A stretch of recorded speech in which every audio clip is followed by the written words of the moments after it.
Hi. Somebody tell me the date. It's almost Halloween. Fuck. Okay. Hi. I'm Andrew. I don't make content, but I feel the need to do it this Halloween. This Halloween has been plagued with awful things like clowns and other pointless shit, but I thought, why not some fucking torture? This movie wants to make me fucking kill myself. So Dracula 3000, can... What's up with this, what's up with this, intro sequence? It's still going.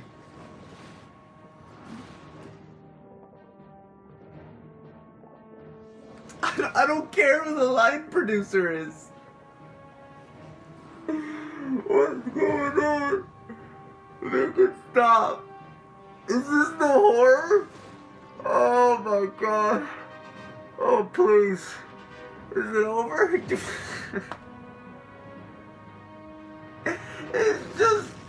It's just unrealistic. Can we get the movie stuff? Oh my god, bring the title sequence back! Oh. So now we legitimately open up our movie with getting spoon-fed our characters like we don't understand how character development works. Great. That'll keep us emotionally invested. By the way, can I please point out how uninterested and how much this guy who's doing this voiceover gives zero fucks about this movie. Just listen to him.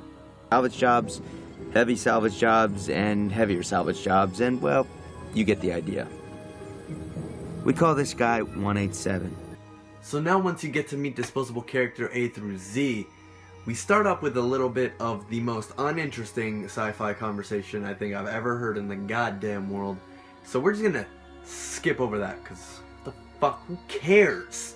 The movie cuts straight to a girl inside the Walmart brand set of Alien where she is met by the most generic unscary cliches in movie history. She also reacts like 5 seconds too late.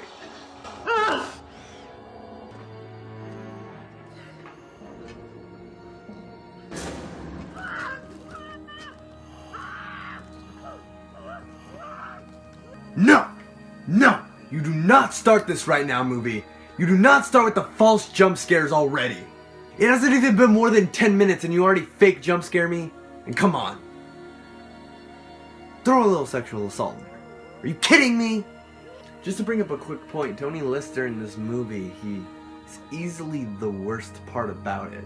I mean, he does great work, he does fine movies, but just the way he's written in this garbage is just very stereotypical, making a lot of dick jokes. Are you sure? Yeah, I'm sure. Sure as my package is bigger than yours. Once you go black, you never go back. And other stereotypical black guy things that just seems to rub me the wrong way in this movie. So the main characters meet up with one another and begin talking about how they can figure out how to get this shit back to working. So they work their way to the main room and so many times we have to come back to this fucking priest guy just jumping in and out, giving his oh my god guys, I'm so scared. I'm a little update about what's going on. I don't care, okay? I couldn't make out what's going on in the story. You don't have to give me exposition from the past in order to make me interested in what's going on in the current time. You don't have to explain that to me. Explain it in the current time. Because what happens later on in the movie, it already explains why that priest guy is there, but it makes no sense. So, like, why are you showing this to me? Give me a reason. Ugh. God, you're easy. Fuck.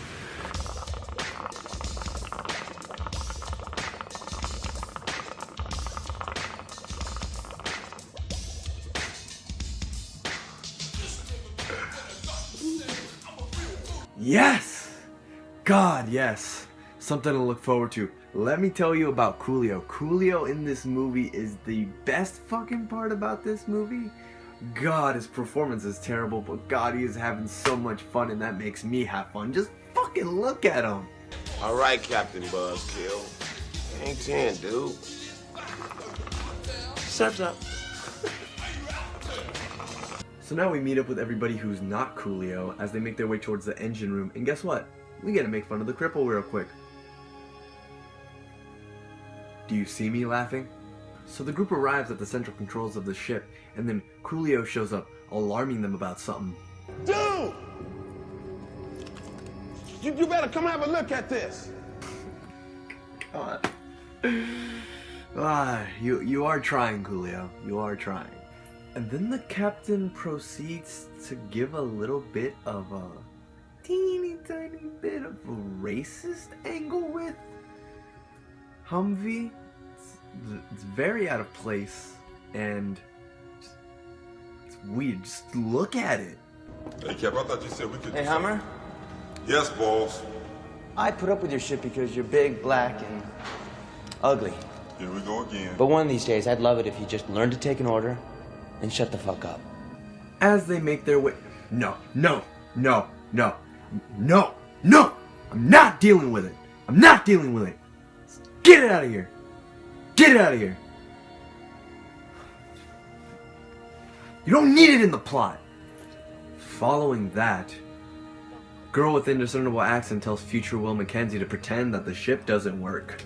But her acting is so bad, I legitimately thought she was joking in the movie. I've got a bad feeling about this ship. Then we cut back to Coolio and gang finding what Coolio has found, and it turns out to be... a really shitty Tales from the Crypt costume. Don't touch it! You got me. I'm not even gonna suffice that with a fucking reaction. It's not scary, okay? And through Scooby-Doo levels of detective work, we find out that this guy is the priest that we've been seeing in all these shitty fucking clips. Turns out he's dead. Good. I bet he's still gonna pop up after this. God! I knew it! You sure know how to push my buttons, movie. So the rest of the group meets back up with future Will Mackenzie, and he lets them know, hey, I got the ship to work, and they begin arguing and bickering because girl with indiscernible accent says that there's something creepy going on in this ship. But that shit's worth... What was it, Coolio? 15. Exactly. Hold up. Before I go any further, do you see the problem I have with this movie? This movie's... We're 45 minutes in. Nothing's happened. Oh my god. At least the cliches can start now. Because we're starting to split up, everybody. It's about to get good. I fucking hope. So Coolio and Humvee start walking down this hallway, and what do you think the screenwriters made them talk about? They're both black? What did they make them talk about? Weed! Of course! Weed, of course. I wonder if it's legal. This, so you can get shit that you can't buy over the counter now. You know what I'm saying? Dope wasn't regulated. It is legal! So back to future Will Mackenzie we go, and then he notices a problem with the computer. It must be.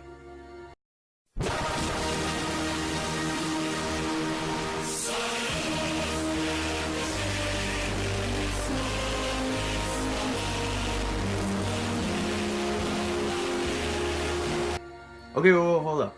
I'm all cool with the communist imagery, but did the Soviet Union rise back up in the year 3000? Because none of that's making sense. Isn't this about Dracula? Wait, wasn't this about Dracula? So I'm assuming Stalin is the one who made their mother base disappear, because that's what the hammer and sickle just did right now. I'm following it as much as you are. This is fucking beyond me. This is beyond me. So while the Union rises again with the rest of the group, Coolio and Humvee arrive in this lair of coffins. And what's the first thing Coolio thinks? Hey, there's probably drugs in here. Probably drugs in here. There's probably drugs in here. And thinking about, hey, there's probably drugs in here, he uses a crowbar to open the casket and somehow cuts his hand and then realizes, guess what? It's nothing but sand. It's just sand. Then a bit of pointless banter later, girl with indiscernible accent shows up real bitchy, assuming that she has seen what has transpired with the cutting and the hand and the sand. She somehow pulls out this fucking line. How about showing some respect for the dead? As if she didn't see that there's nothing but fucking sand in the coffins. Then Humvee just leaves his ass there. Yeah. Obviously Coolio's dead now, right? Well, shit. At least we'll get some action. Once that happens, we cut straight to the captain who finds the lair of the no, I'm not dealing with the priest. Just next scene. Then a scream is heard throughout the entire ship. Everybody rushes towards Coolio. His leg's broken. We all know that's not it, right? We all know he got bit, right? We all know he got bit. I don't think we need any more input than that. He probably just got bit. Now with Coolio and the entire crew sitting together, they need help setting his leg, and who does it? The fucking girl, cause Humvee I guess is scared of broken legs, even though he's a big giant tough guy. I guess. Alright, cool. And then, oh no, little did they know, he's a vampire. And I don't need to show you a lot of that. Coolio is the greatest vampire I think I've ever seen in a movie. He's better than Blade. He's better than Bela Lugosi. Just show a clip. Show a clip right now. It's so nice to see you. Did I ever tell you how many times I see you and want to ejaculate all over your bazonkas? Woman confronts to save Humvee and Captain. And she is there. She shoots Coolio because she has a heart of gold. She is there to save them all. Oh, shit.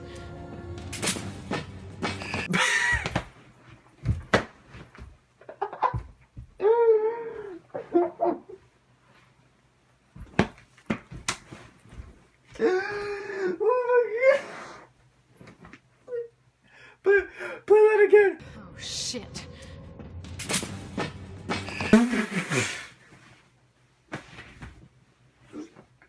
Got it. So after a daring escape from woman, Coolio runs back to the lair of coffins to meet his master. You have summoned me? Rise, my son. What is it you want of your humble and loyal servant? I fucking can't.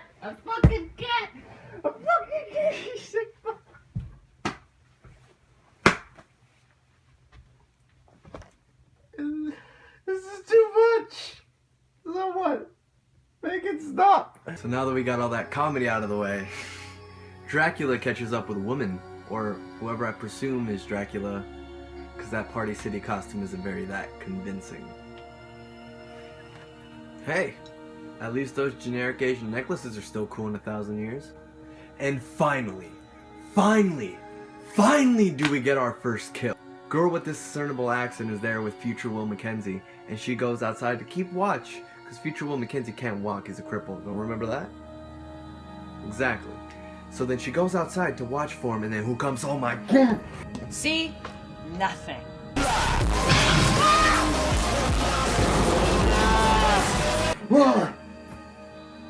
It's Coolio. Oh no. Oh no. So now if you want a real reason why this is a god-awful movie, we finally start getting some action. Hey, but guess what? Everybody's got to get back in a room together except Coolio because he's a vampire now. And we got to spit exposition for the next 25 minutes. Why? Because we forgot to tell you a story, so we got to make one up right now because we already filmed most of the movie, so let's get the plot going. So now we find out that vampires are from a planet called Transylvania. His name is Orlok. Count Orlok of Transylvania. Transylvania? That's where this ship comes from. How did you know that? I found the vidlog. Well, what else was on it? I don't know, I started watching it when all the entertainment started. Go on. Transylvania is a planet in the remote Carpathian system. Okay, which makes no sense. Then why is it human blood? I really don't want to read into this. I'm moving to Alaska. Bring me back when there's some action. It's bullshit.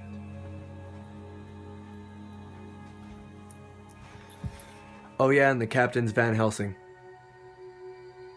Yeah.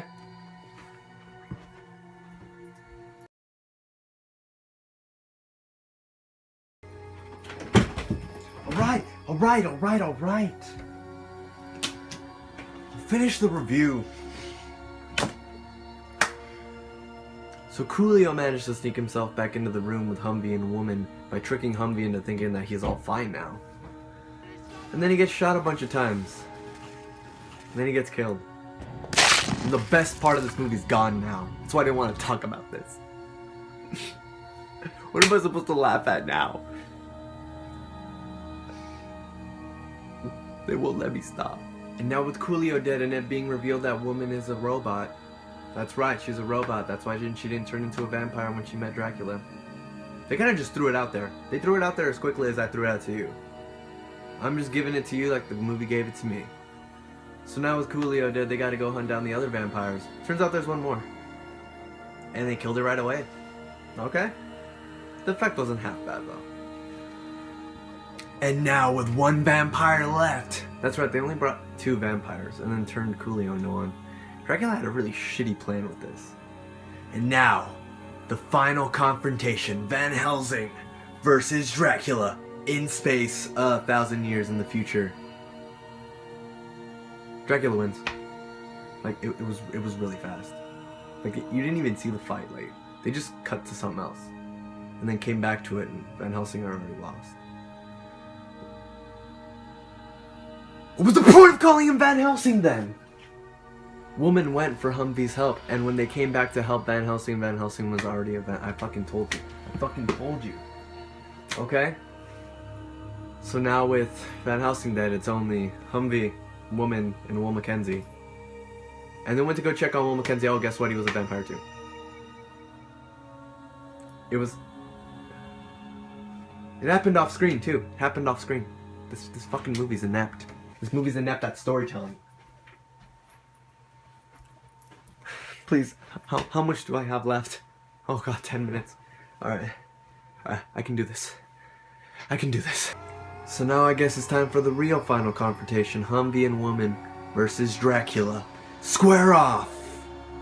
It was only a few minutes. And then Dracula gets his arm ripped off.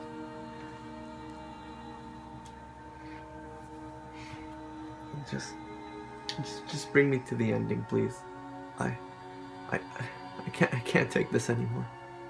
This is I can't joke about this anymore. It's just so bad. It's just so bad. God, please, just let me talk about the end, please. Oh my god, no.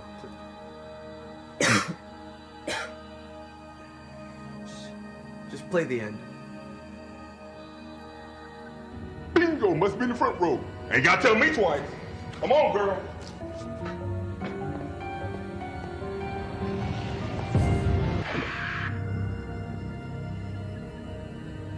My obligation has become greater than the safety of the ship. I see now that I must sacrifice the limiter and myself to prevent this terror from reaching Earth.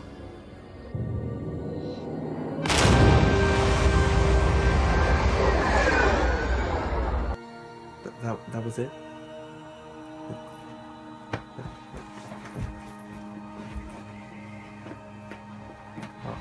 All that. That's it?